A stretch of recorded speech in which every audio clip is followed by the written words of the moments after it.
Hello, I just been watching the Wayne Robson tutorial on Filter Forge. It's a very good tutorial. In fact, all his tutorials are good.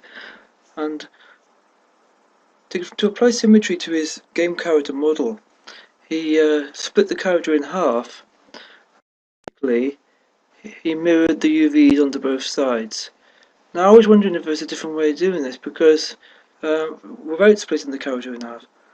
Of course, this would require a totally symmetrical character to begin with, so you would have to thought about mirroring the UVs rather than the character. Um, Now, here's a head. It's not a good head. It's not intended to be a good head.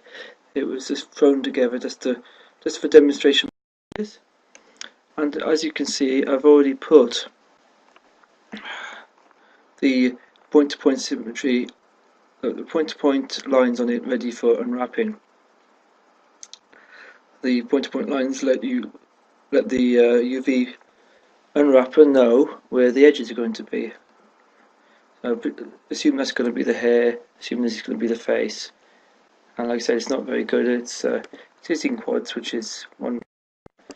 But I've never tried this before, so here we go. This will probably totally be a total mess up, or whatever word I was going to use. There we go. Anyway, select edge faces. Obviously, normally you would do that, then expand to selection. The UV tutorial. You should probably already know how to do UVs. This isn't even a tutorial at all. It's just me experimenting with a new method. So open UV editor, and as you can see, it's a mess. Here we go. Now, pelt mapping. I'm going to start pelt. I'm going to start the relax. There we go. That's all there is to pelt mapping, really. You can go to settings and mess about a bit, but very often just doing this will get your pelt map. Normally you should put a checkerboard pattern on the head and make sure all the UVs are square and everything, but I don't really care, as this is just an experiment. There we go. Right, now normally if this was a non-symmetrical model, at this point I would just rotate that round and fit that into the UV space here. Seeing as it is a symmetrical model, I want to use the same UVs on both sides of the model. Now, there is going to be a problem, as I notice that this, even though it's been pulled out, isn't totally symmetrical. So, we'll have to see if we can solve that problem. There we go. Control B to break. And this around. Oh, not like that. Flip horizontal. There we go. Now I have a feeling this is not going to fit exactly because of the way the pelt mapping works. As you see, it's not going to fit. So basically we have to map this onto there. Like so. It's probably a quick way of doing this actually, but I might have to use Snap 2 to get it to work. And if this takes too long, I'll probably speed up this little bit of the video, but we'll give it a go. Snap is on. Do each line. There's probably a quicker way of doing it than this, but as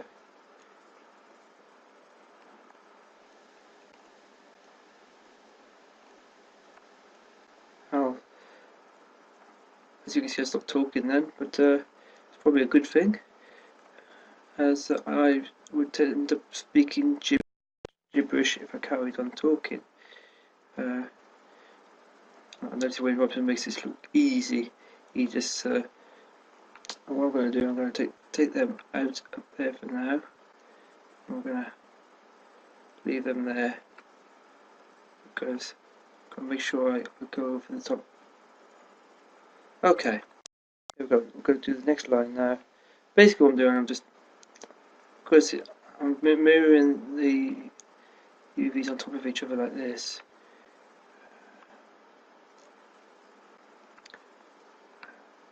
because otherwise it's not going to be totally symmetrical. You're going to have probably a faster way of doing it than this, but I've never done this before, so I've done texturing before, but not this kind of texturing. But here we go. Let's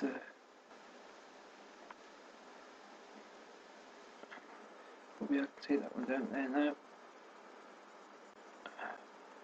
Take that one down there. I have to be careful I don't cross the UVs, which is what I've been very careful doing. So 1, 2, 3. No, see, I almost did that then.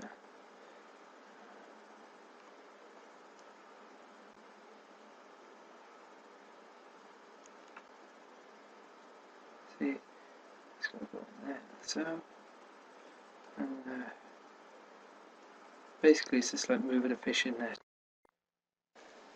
and it's very boring.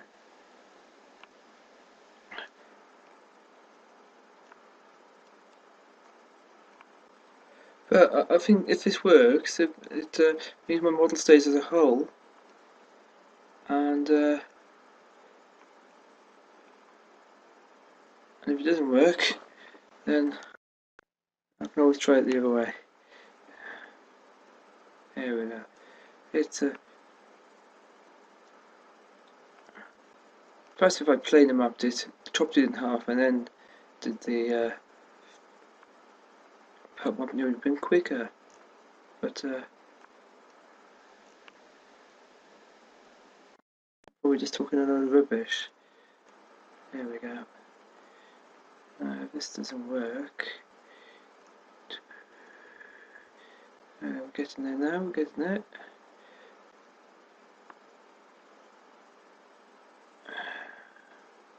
Okay, that one about there, I think. Doesn't work. I can always re-record the video. We're getting there now. I'm doing this basically because obviously both sides of the UVs have to be identical. Otherwise, when you draw on the model afterwards, it go.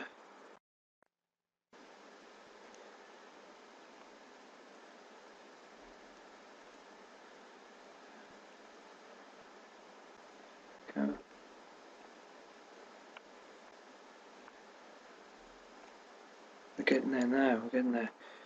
So 2 more lines to go. We should have an identical on both sides then.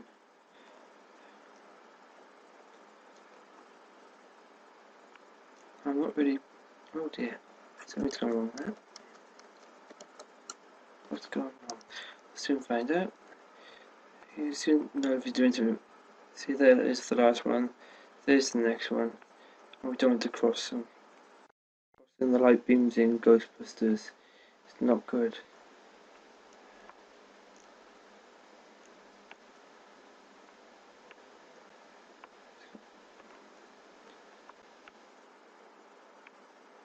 There are tools to line up lots of vertices very quickly.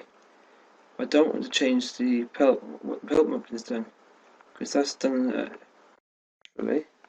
If I start changing things around, we're going to end up with stretched UVs, stuff like that. So here we go. Right. Now the last one is a lot easier because we can see what we're doing now. We don't get lost. Here we go.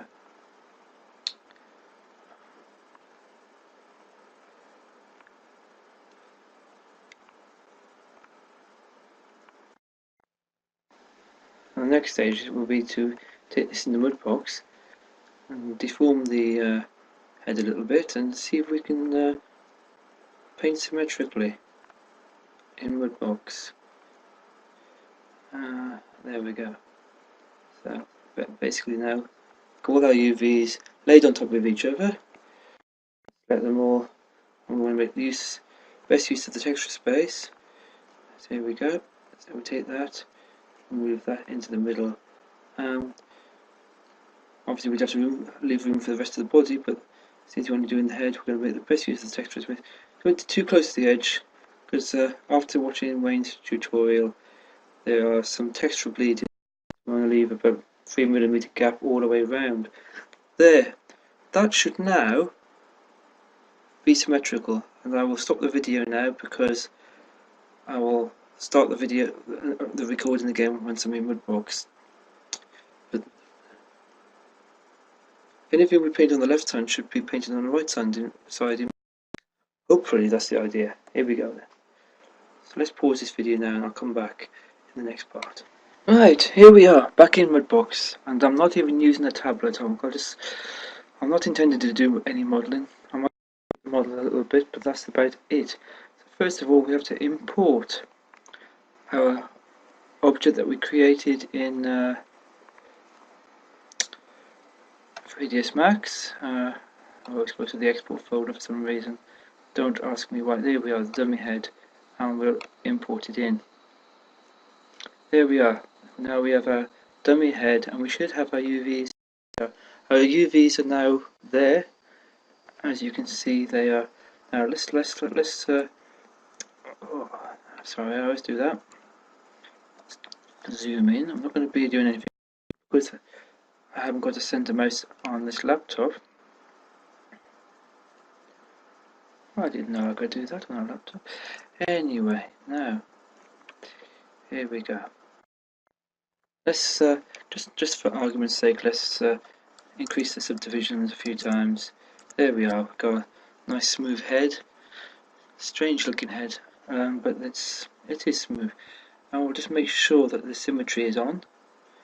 So sculpt tools and yeah, just make sure. And as you can see, I've still got that brush one I used last time. And I'm going to draw something here. Nothing too brilliant. There you are, nose. This is not really a modelling masterclass, but you can see, let's smooth that out a little bit. There we go. So, as you can see, the head's in. So let's just add a paint layer. Now, go to the paint tools, go to layers. I'm going to now. There we go. Let's call it test layer. Test diffuse. And in theory, if this works, I should be able to paint on one side of the model. Oh, for some reason it's gone frozen.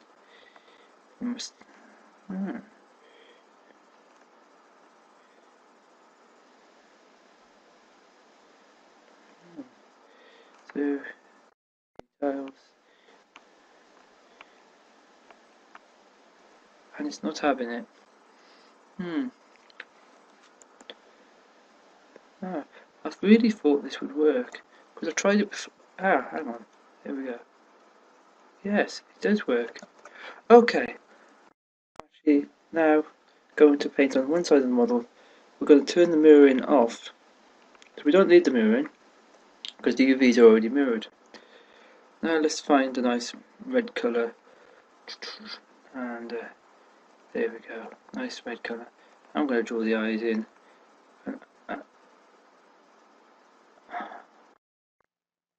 Oh, strange.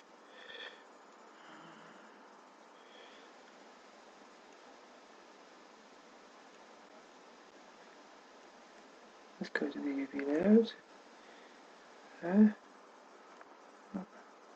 Yes.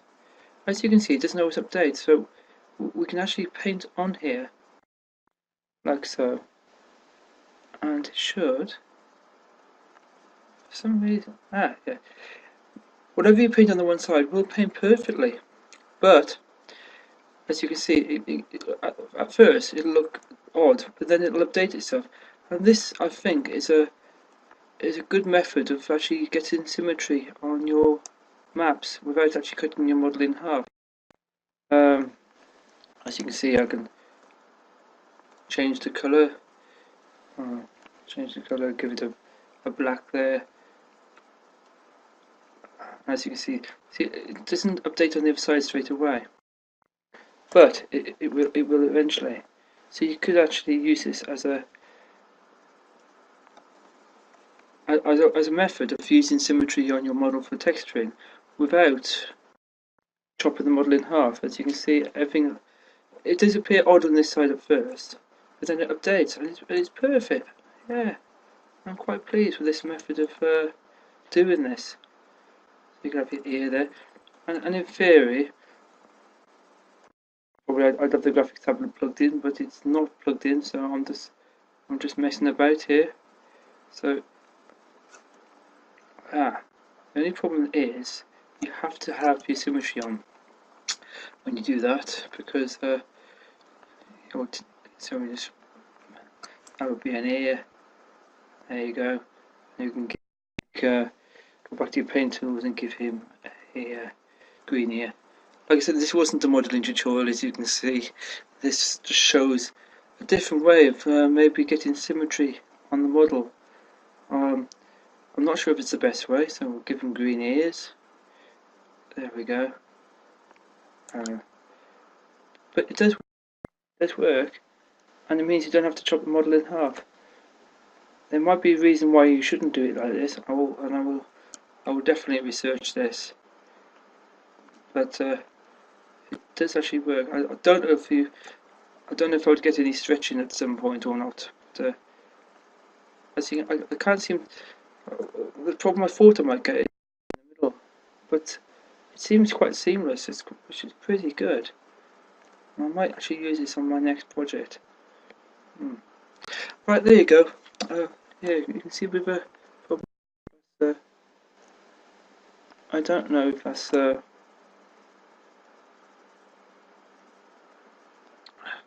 might be because I didn't have enough colour there. It does not matter. But as you can see, the method works. Okay, thank you for watching.